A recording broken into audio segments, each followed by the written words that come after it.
Hi everyone, Comic Mike here with another video on this rainy, cool, damp Saturday morning.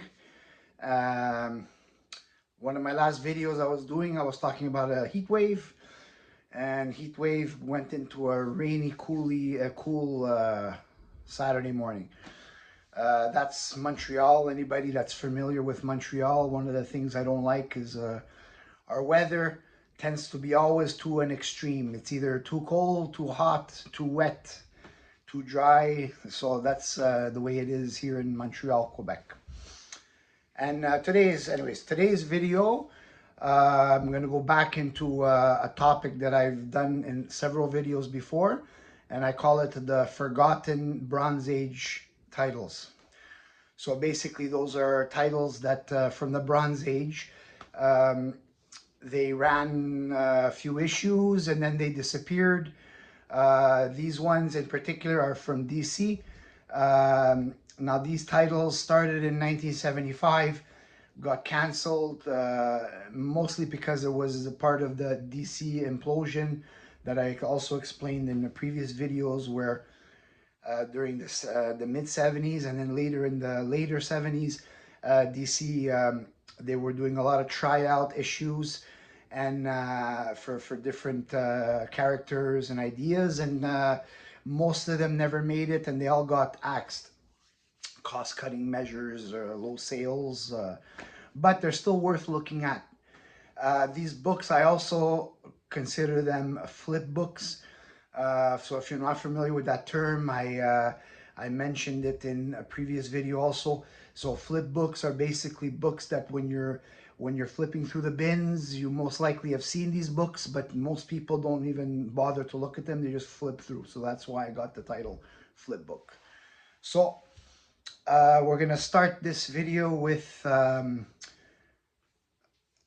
character I like.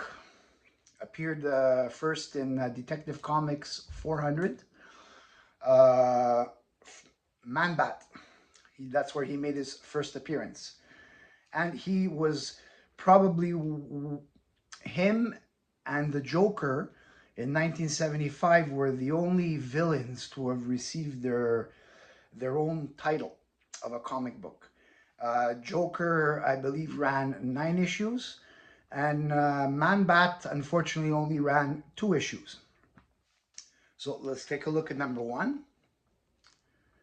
This is from 1975, Jim Aparo cover, Jerry Conway story, and pencils by Steve Ditko. I like this cover. Batman's on the cover too, so that makes it all the better for me. Now, number 2 is also Jim Aparo cover. I like the first one better because it has Batman on the cover. Now, the first issue, number 1, is Beware of the Eyes of Baron Tim. Baron Tim takes control of Man-Bat's wife, Francine, trying to make her a controller and trying to make her kill some of his friends. And Batman is there to help try to stop that and to capture the Baron. Now, the Man-Bat is originally named Dr. Robert Kirkland Langstrom, who was a zoologist. He was working on like some kind of experiment where he would try to retrieve the sensory, because bats have a high, they're blind, but they have a sensory. So he was trying to get this kind of sensory to experiment on humans, I guess, to try to give like special abilities, and he did it on himself, and it turned him into like the Man-Bat. I know it's a strange story, but it's comic books, so comic books have the right to create these strange stories because they're just stories. He's a character that I did enjoy. I originally used to own Detective 400. Unfortunately, it was one of the books I sold when I sold my collection. I regret it a lot because at mine at the time I bought it, it wasn't a very expensive book when I bought it, and I had one in a high grade. Now, obviously, it completely changed. It is a very, very expensive book.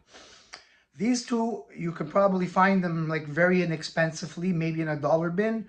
Maybe number one, maybe not. I'm not sure, but I know that when I had purchased these two books here, I did not pay very much for them.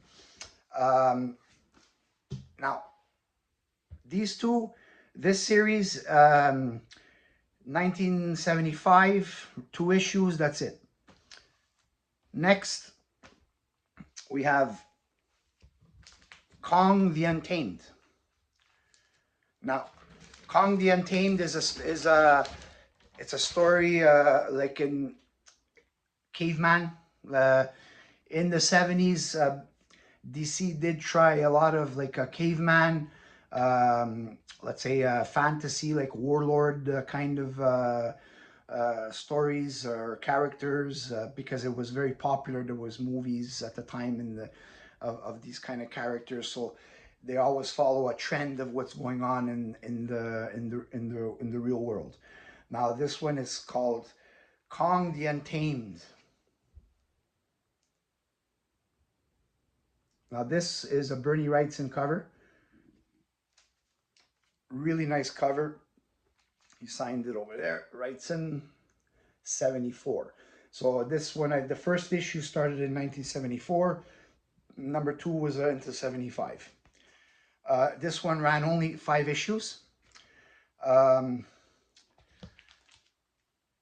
the character Kong the Untamed, a bit of his origin story is he's like an intelligent caveman. He is a direct descendant of another caveman character from the Silver Age, in the late 60s, called Anthro. Anthro first appeared in Showcase 74. And from Showcase, one appearance in Showcase, then he got his own title, which also ran, I believe, 5 issues. I have all those issues. I will do a video in the future about Anthro. But this one here is about Kong the Untamed. I did like the 60s version also because Howie Post did a lot of the covers and interiors. And I like Howie Post. He was one of my favorites from the late 60s. So this is issue number 2. Also a Bernie Wrightson cover.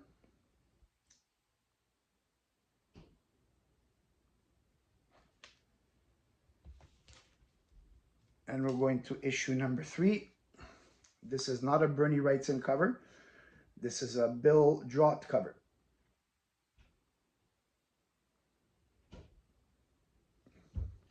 You can tell the difference between the way it was drawn, the first 2 covers, and the third and the others. And this is issue number 4. Likes to fight dinosaurs.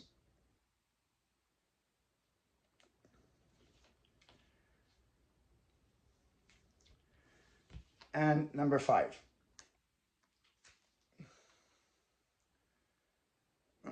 And there he's fighting another guy on a pterodactyl. I didn't realize pterodactyls could be ridden like that. Now issues 4 and 5. The covers are by David Wenzel. I'm not familiar with him, but I do like the first 2 covers more than the others. Now, these, I mean, most people don't know about this title, or they've seen it, they didn't bother with it, but I do know that Bernie Wrightson covers are, you know, they are sought after. So probably like for people who collect Bernie Wrightson covers, the first 2 issues of this series, you know, they're really nice. This set of 5, I purchased this one actually a long time ago. It's part of my original collection, and I had kept them. So when I purchased these, I was fortunate enough to get them all in like from one buyer, a set of 5, and helps on this on the shipping. If you're able to buy a small series like this in like one from one person, you save on the shipping, because the majority of the stuff I purchase comes from the United States, and shipping to Canada, it's a little bit more expensive than if you're buying from in United States to United States. So anytime I have a chance to purchase a full run from the States or in Canada and all like one bundle, it's always advantages for me for saving on the shipping. Now, that's those two titles of the Forgotten Bronze Age characters from the 70s. Just want to do a couple of shout outs. Every once in a while I like to shout out a few videos that I like to watch. First one is Night Tiger Comics. I really enjoy his content. I know that he's planning to move to the Dominican Republic, and he's downsizing his collection, and so it's sad when that has to happen, but sometimes you have to make some sacrifices to, you know, and I fully understand why, because I had to do the same thing when I had to downsize my collection, when I got married and I had to move into a small apartment and I didn't have place for all the boxes, so I had to do it back then myself. So I understand exactly what Mike from Night Tiger Comics is going through. And the next video I'd like to shout out is Dead Man Comic Cover Show, Terry. I only discovered his channel not that long ago. So I subscribed to it and I started watching. He's from the UK. He's got some pretty interesting videos.